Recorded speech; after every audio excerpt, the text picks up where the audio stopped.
Good evening, everyone, and thank you for joining us today for Fund Managers League session powered by the Private Client Group of Kotak Securities.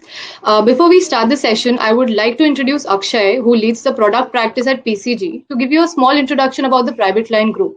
Akshay, over to you. Sure. Thank you, Katie, and thank you all for joining us. And apologies for this delay. We've been facing some technical glitch. Now, most of you would know us, but for those of you who don't, I'll just take a couple of minutes before we start the much awaited session by Lakshmi Iyer. Let me just put on the presentation. Give me a minute.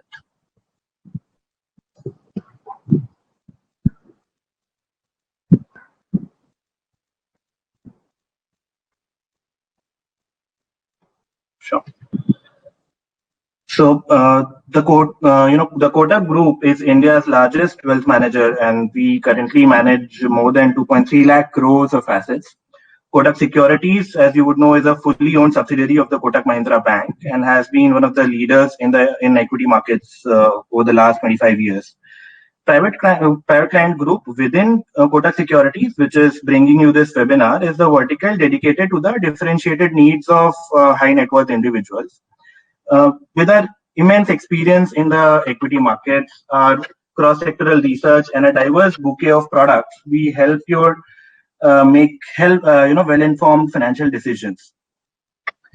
Now, coming to looking at our proposition, apart from our deep expertise into direct equity, backed by our unquestionable research prowess, we also help you protect and grow your wealth with well-diversified portfolio solutions and low-cost offerings like direct mutual funds. We also help you with your banking and credit needs. Now I'll just spend a minute to give you a glimpse of our investment process, which begins by identifying your needs and assessing your risk appetite. Once we have enough clarity on that, we always recommend you to diversify through the right asset allocation and find the adequate product fit for you.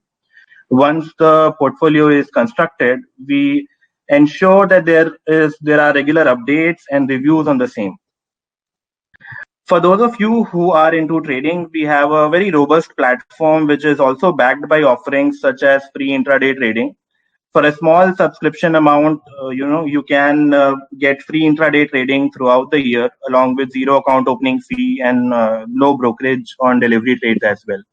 Apart from that, we also have days like Happy Day where there's 100% off on brokerage on making any trades on that particular day. Apart from that, on being a part of PCG, you also get access to all our research, client meets, and conferences. We want this to be a bilateral process, where you grow your knowledge and wealth, as our relationship grows. Now that is all from my side, and I'll hand it over to Ketki to invite Lakshmi Iyer, one of the most sought after fixed income experts in the country. Over to you, Ketki. Thank you so much, Akshay. It was quite insightful. I would now like to introduce our guest speaker for today, Lakshmi Iyer, who heads the fixed income and the products team at the Kotak Asset Management Company and has over 20 years of experience in the fund management industry. She joined Kotak Mutual Funds as a fund manager and was responsible for credit research, deal execution, and managing fund performance across all debt funds. Lakshmi has also been a portfolio specialist. She has managed product-related initiatives, product pricing, coordination with the fund management and the sales team. So please join me in welcoming Lakshmi. Lakshmi, we can now start off with the webinar.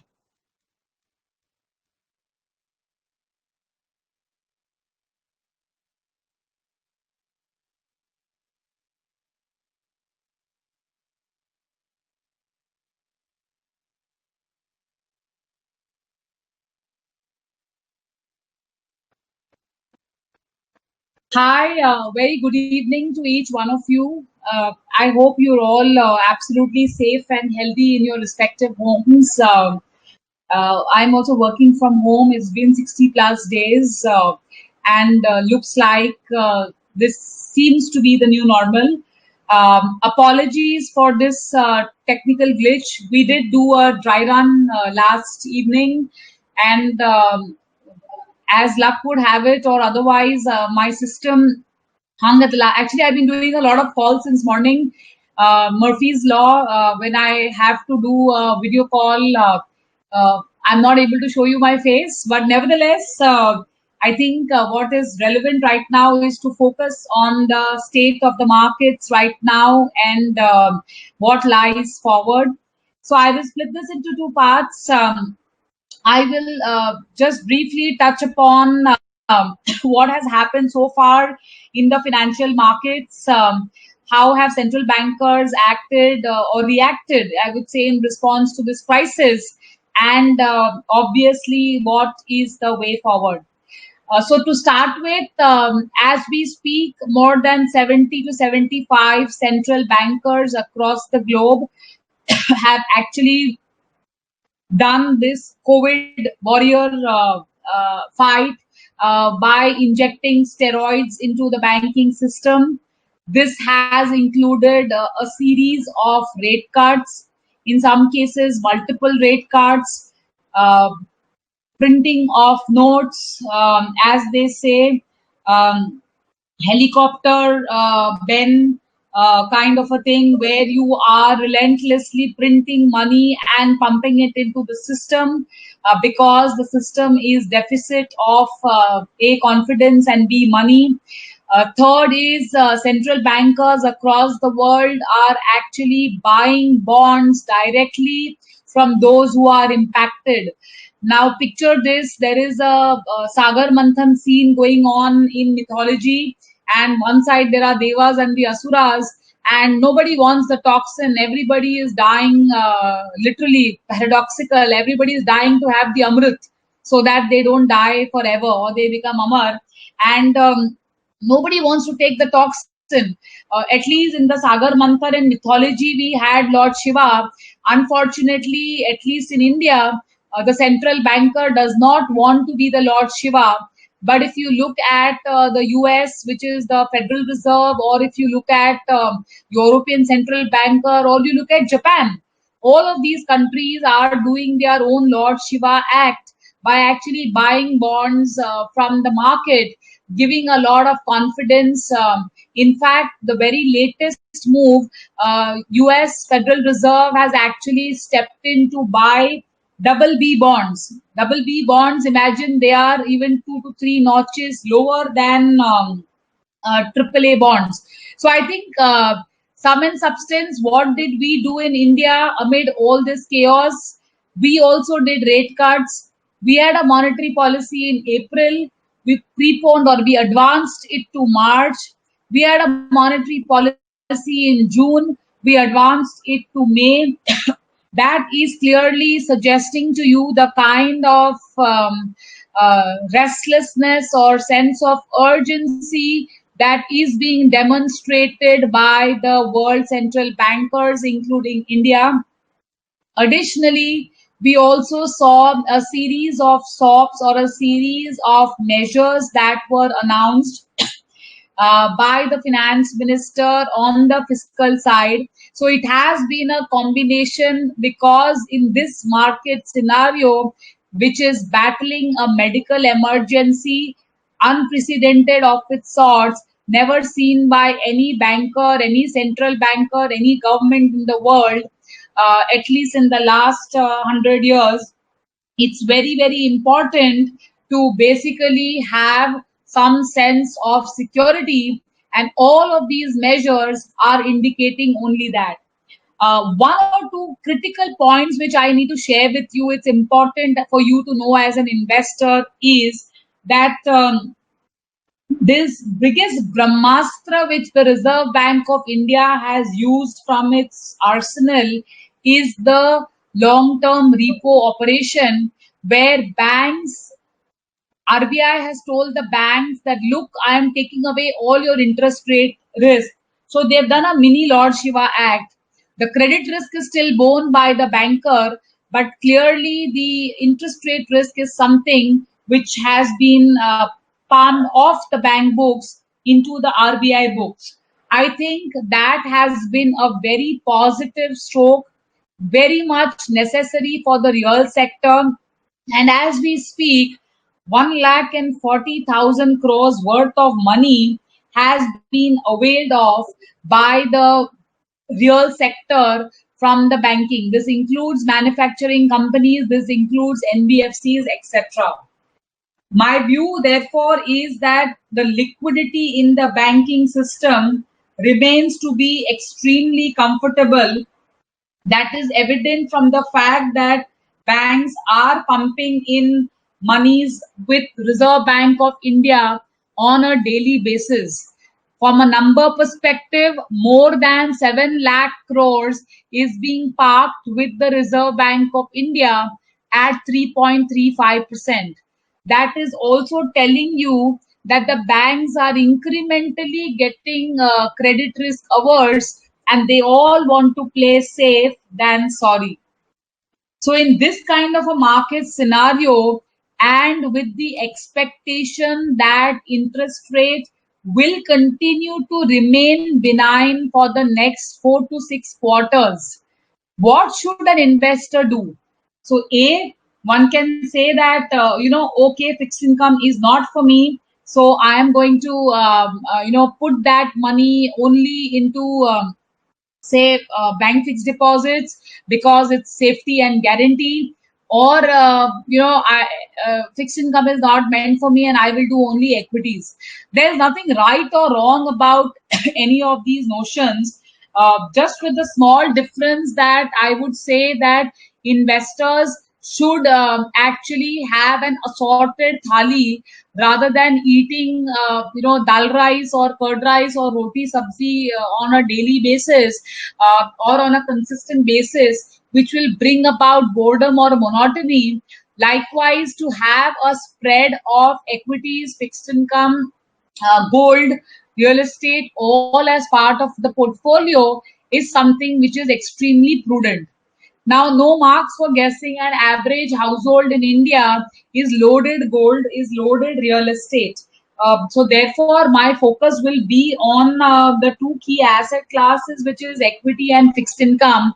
There again, when we talk about fixed income, the assumption is that if my money is lying in a bank account, I have taken care of my fixed income allocation. Now, again, I believe that is the biggest myth. That is that money lying in the bank is for your emergency use, it is for your exigency. That money should definitely lie, but along with equities to complement your strategy on the financial asset class, I believe there is a very strong case to look at fixed income in this kind of a market scenario.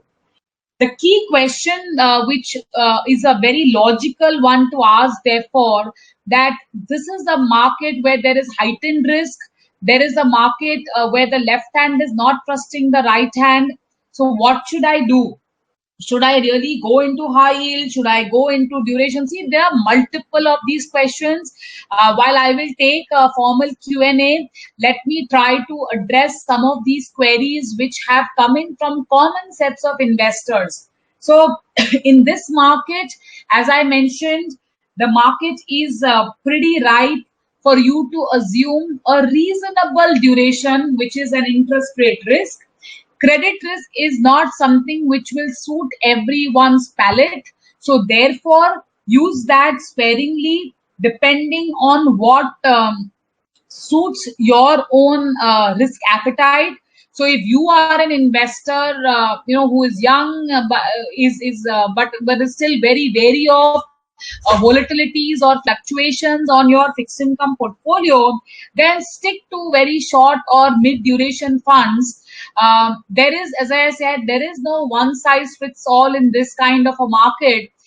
It is also not as straightforward as large cap, mid cap, and small cap, or create a blend saying there is a multi cap. It is not as straightforward.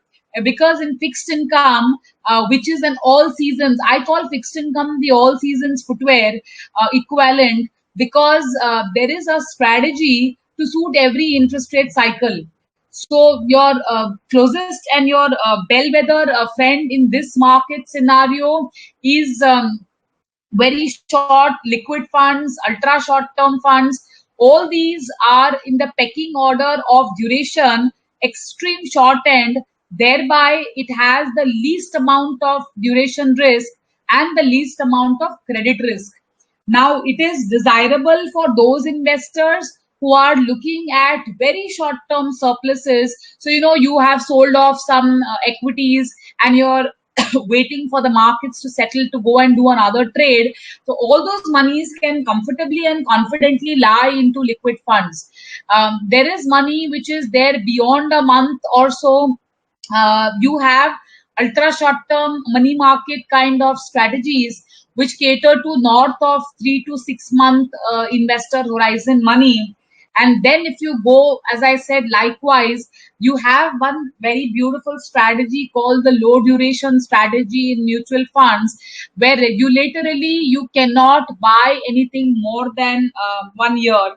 So therefore, any monies which you have up to 1 year horizon can go into those kind of strategies. So as you see from the examples I am giving, depending on your risk appetite, which is best left to your advisor and you to take a call. So he or she will actually sit with you, gauge your appetite, and more importantly, your investment kitty, and obviously make transactions in line with that. In the current interest rate scenario, on a 100 rupee allocation, we are suggesting to investors to look at a combination of short-term in sector funds, PSU bond funds, and corporate bond funds of extreme high-grade nature, because this is not the market where we are suggesting investors to take heightened risk. So when I say risk, I'm talking about the credit risk, not about the duration or the interest rate risk. So I think bulk of your core allocation can actually or should actually go into strategies like these, which invest predominantly in high grade bonds and tail ended allocation. So, I call credit funds the mid caps of equity. Mid caps, since you all are equity investors also, you would understand that mid cap volatility and the potential for generating returns is a tad higher than large cap, despite its volatile nature. The alpha generation potential is equally huge. Likewise, in a credit oriented category, you as a fund manager tend to invest in non AAA names like AA plus. See, there could be a cement manufacturer who need not be a AAA but is still having a very well managed business.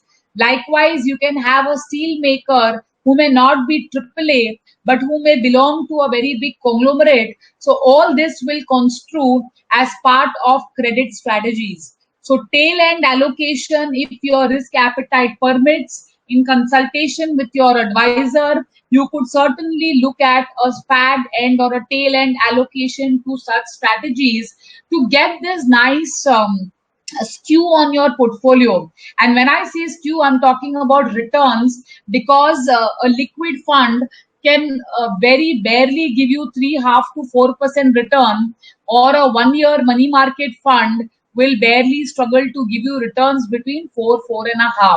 So one needs to be conscious and mindful of the buckets in which you are investing to be able to make the best use of your investment portfolio.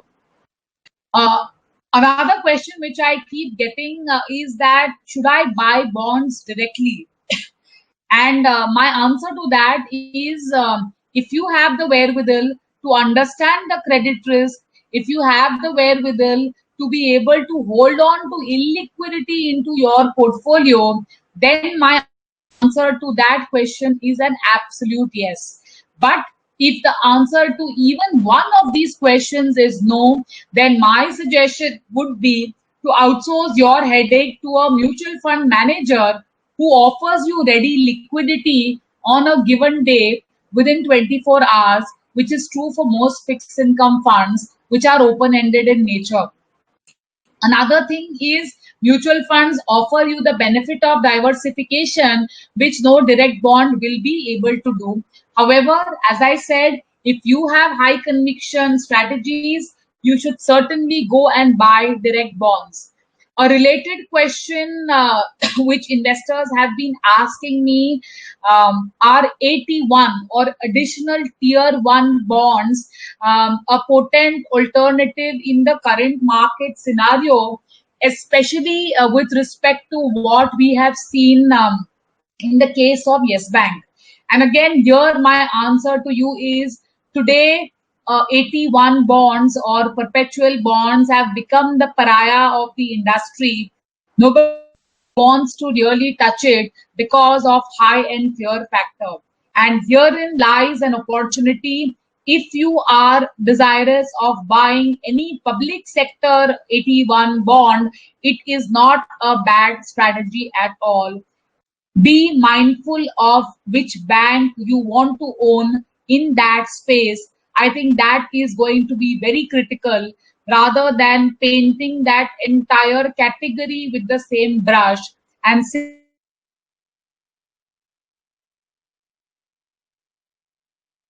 that's because Yes Bank had those kind of bad lending, which is why, and it was a private sector bank, and they were not high on capital.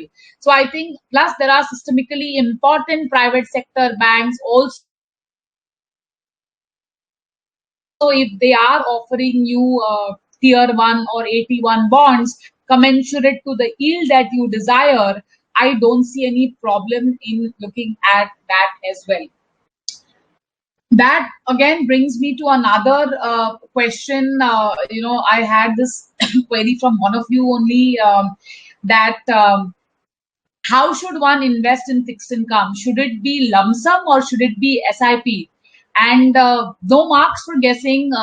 Equities, we recommend systematic investment plan or lump sum, either which ways. And in this kind of a market for equities, why we are more vociferous about systematic investment plan, because the ranges and the gyrations of the equity markets is way higher. The standard deviation, or volatility as we all call it, statistically it's called standard deviation. The volatility of fixed income is 1/5 that of equity markets. And we are talking index to index. We have taken Nifty index for equity and we have taken Nifty index for fixed income, and the results were that the volatility index is 1/5 that for equity. Why is the need for doing an SIP in fixed income? So therefore, while there's nothing wrong in doing an SIP in fixed income, you are absolutely okay in you're absolutely okay in doing an SIP, but you will not be gratified significantly if you do one over the other. So I think it's okay to go and do a lump sum. Please keep one thing in mind: when you are entering a mutual fund on fixed income side, you are assuming two risks. One is the interest rate risk, second is the credit risk. Interest rate risk, you will not lose your capital. Yes, there will be fluctuations. In 2009 January, if you had put money in Kotak Gilt Fund or any gilt fund, in 2010 you are sitting on hugely negative returns. Yes, negative returns. And how? Erosion to the hilt, because you entered at the bottom of the yield. Yields moved up in a jerk, and the result was end 2010 huge mark to market losses. This same investment, if you held on for 3 years, which is the intended investment horizon for fixed income, there was no way you lost a single rupee of your capital. Lock, stock and barrel, you got your returns and you got the return of your capital. If there were to be a credit risk, again in the same example, in the very near term, there will be a loss, but mind you, credit loss is a permanent loss. That return cannot be recouped. But the remainder of the portfolio, assuming in a 100 rupee portfolio, 1 rupee went bad, I wrote off that entire 1 rupee.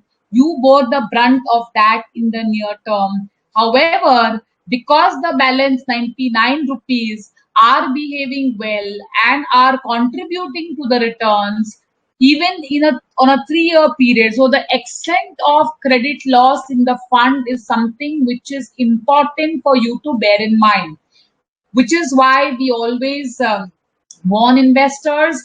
We say be mindful of the funds that you are owning and be mindful of the schemes of those funds in which you are making investments.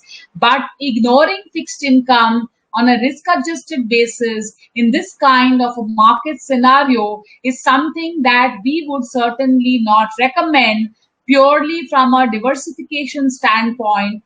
And more importantly, as I said, it is gives a nice balance at a time when asset classes like equity are not really performing to its fullest extent, at least in the recent past. A last word on gold before we can open up for Q&A. Lot of investors have this, a lot of Indian households have this fetish for gold ownership. One needs to just keep one thing in mind, that gold should be treated as a risk cover and not as an investment cover.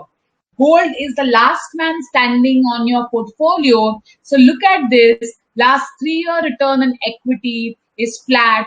Last 1-year return on equity is negative. But because you had a tail end allocation anywhere between 5 to 15% of gold in your portfolio, that has at least muted or nullified the impact of the negative equity returns. Now, I say this because fixed income was the middle of the pack. Student of the Year title clearly has gone to gold.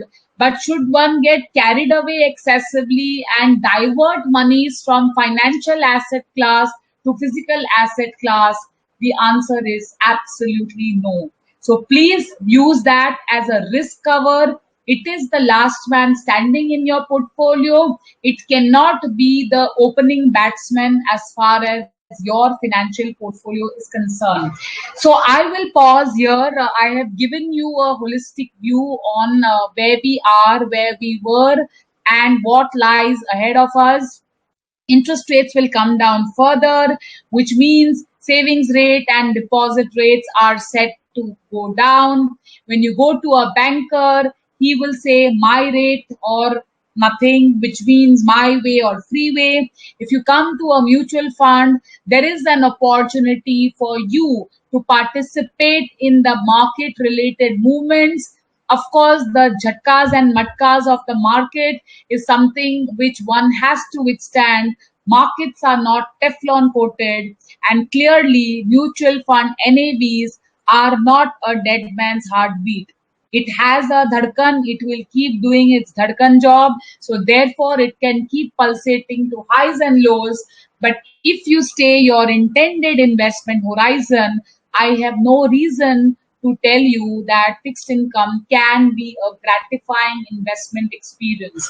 So with that, we can open up for Q&A. I already have some of your questions. So as more queries start coming in, I will start answering these questions.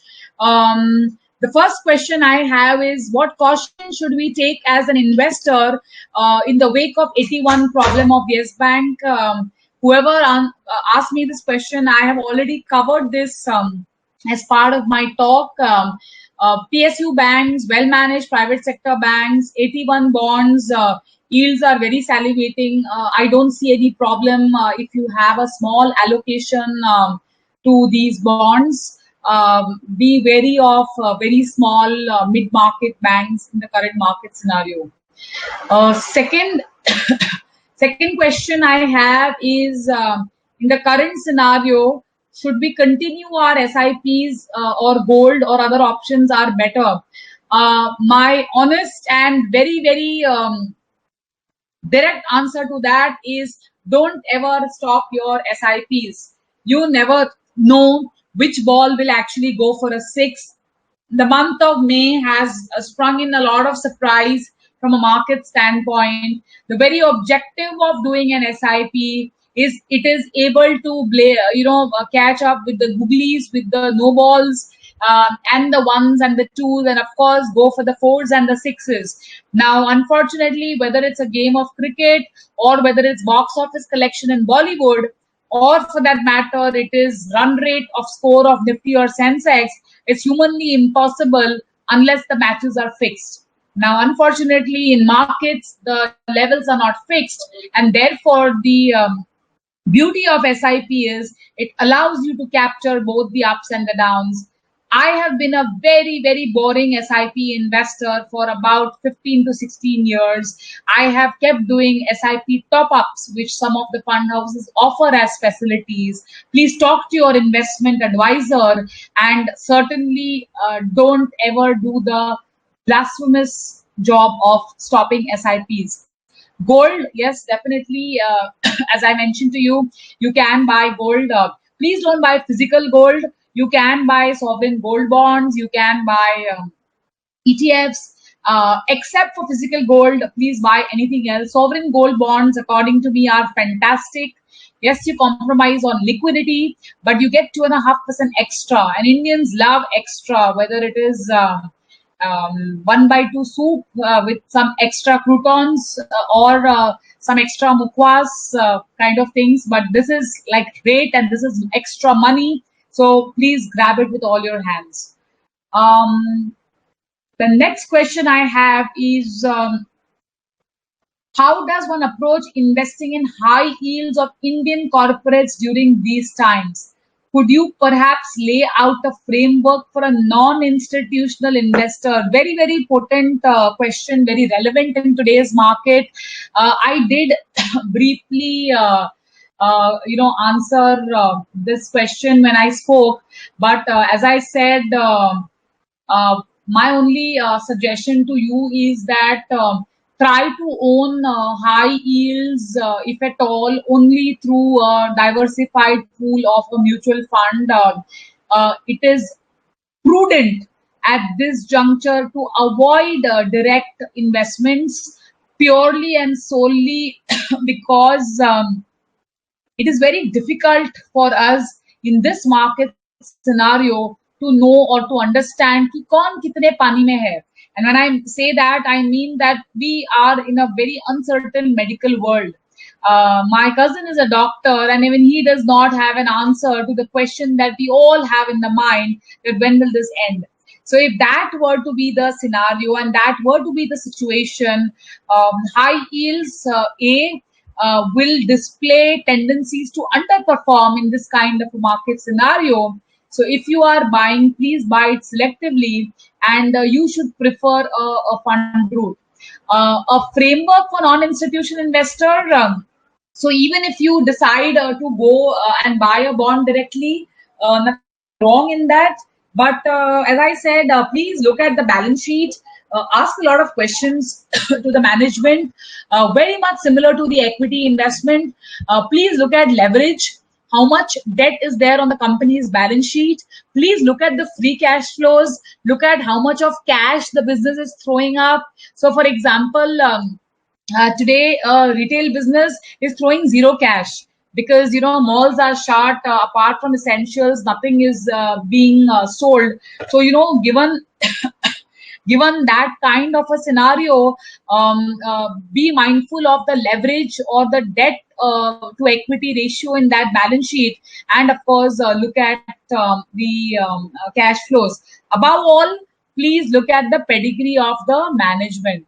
There is something known as LEL indicators, leadership energy levels. Now this is extremely important, because the entity that you are giving money to should be an entity which will actually give your money back also, isn't it? So the credit worthiness of the management is of paramount importance. You would not want anybody to take your money and take the next airplane and go to anywhere outside of India. So I think that's exceedingly important, which is why I said it is a time-consuming task. Yes, if it's a hobby or your passion, definitely pursue it. But please ask loads and loads of questions. I have another question here. I am 65 years old, which is a safe debt fund with a 3-year horizon.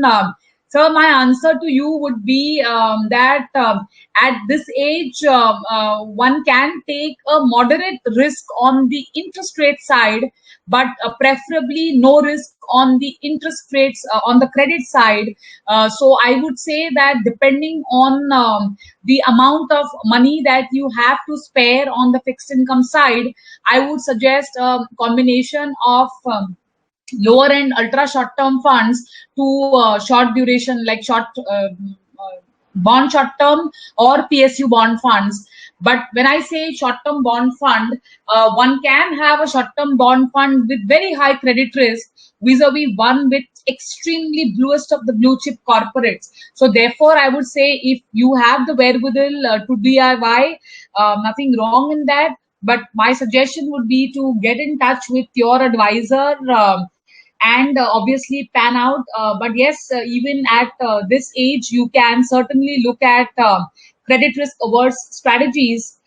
It's absolutely acceptable. You will have some amount of, as I said, small interest rate fluctuations, but I think that's absolutely fine. My father's money today, my father is 82.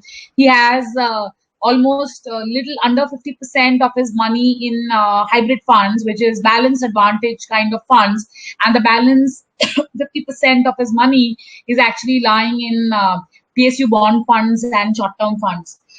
For you, I can also suggest it could be 3 years, it could be 3 months, or it could be even 1 year. Strategies like arbitrage fund. There is a very beautiful category in mutual funds called the equity arbitrage funds. Don't go by the name. It is not equity risk.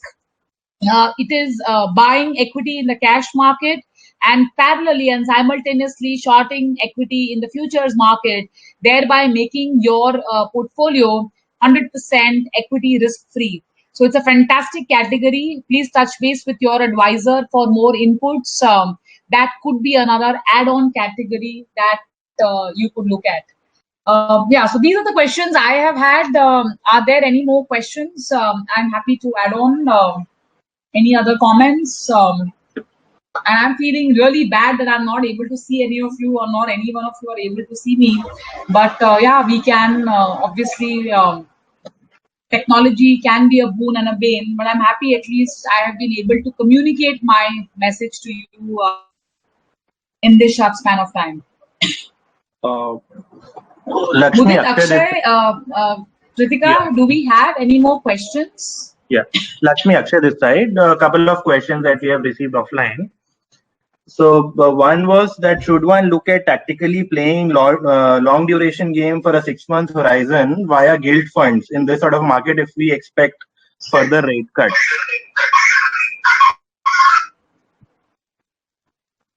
Hello? Lakshmi, could you hear my question? No, I could not hear your question. Can you please repeat that? Please go ahead. Yeah. Sure. I'll repeat. So the question is that should one look at tactically playing long duration game for a 6-month horizon via gilt funds if we expect further rate cuts? Valid question, but the only downside to that is 6 months is too short a period for you to the kind of volatilities that can be associated. And I'll highlight a couple of things here. There is a reasonably high chance that you will end up making money on the 6-month investment, or say up until March kind of a thing. But one needs to be mindful of 2 or 3 things. One, the government's fiscal deficit is only expanding. They have announced additional borrowing program till September. That is already in the news, and we've already started seeing borrowing. What will happen for the rest half of the year is going to be a function of how COVID pans out. There is reasonable confusion about whether the Reserve Bank of India will buy bonds directly on their books. Today, there was a statement from somebody in ministry saying that no plans to monetize the deficit. Now, what does that mean? That means that जितना बोरो करना है सब market through होगा, I'm not committing whether RBI will come in to do the Lord Shiva Act. Here it is not even toxin, it is just supporting the market. So given these kind of vulnerabilities, it is a toss of a coin probability that you can make money in 6 months. But mutual fund, as I said, the cutoff in NAV times in normal days is 3 p.m.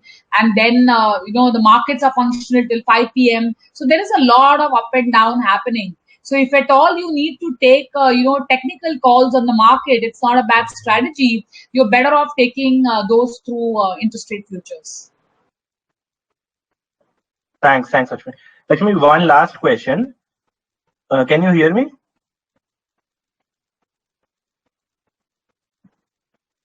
Hello. Does that answer your question, Akshay? Yeah. Thanks, Lakshmi. Can you hear me? One last question. Yeah, hello? Yeah, Lakshmi, one last question. Can you hear me?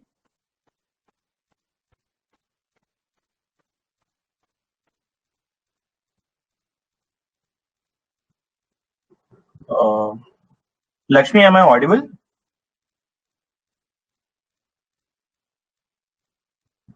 Akshay, please go ahead. Yeah. So just one last question. Do you see any risk on India's sovereign rating as of now?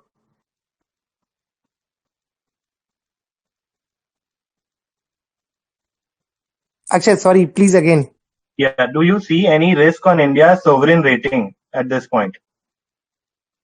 So on the sovereign rating, my view is that right now they have managed it phenomenally well. They have done a nice tightrope walk of the 20 lakh crore that they have announced. The fiscal impact on that is less than 10% of the total amount announced. So seemingly on a very near-term basis, I don't see that as a big risk.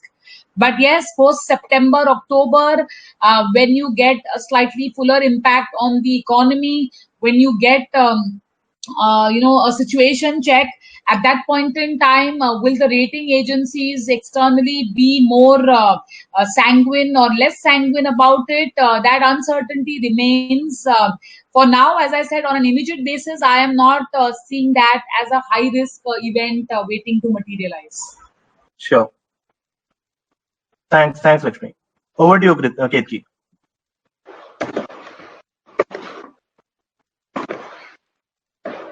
Thank you so much, Lakshmi. It was indeed a very enriching and in-depth session, and I'm sure everyone enjoyed listening to your views. On behalf of our participants and Kotak Securities, I thank you for taking out time and sharing your insights with us. Thank you so much. Thanks, Kiki. As I said, I hope in the short span of time, this is a very vast and deep topic. But obviously, human attention span is known to be lower than that of a goldfish. So therefore, I thought it is only prudent for me to stick to something which is more topical and more relevant from a question standpoint on every investor's mind. And hopefully we have been able to address most of these. Feel free to reach out to me via your touch points at Kotak Securities. If you have any further queries as a follow-up, very happy to answer any of your questions. And as I said, these are times where we need to be mindful, but outrageously panicking and exiting a particular category en masse is certainly not recommended as the way forward. So on that note, thank you once again, and all of you stay safe, stay healthy, and more importantly, please keep your portfolios well hydrated. Take care. Bye.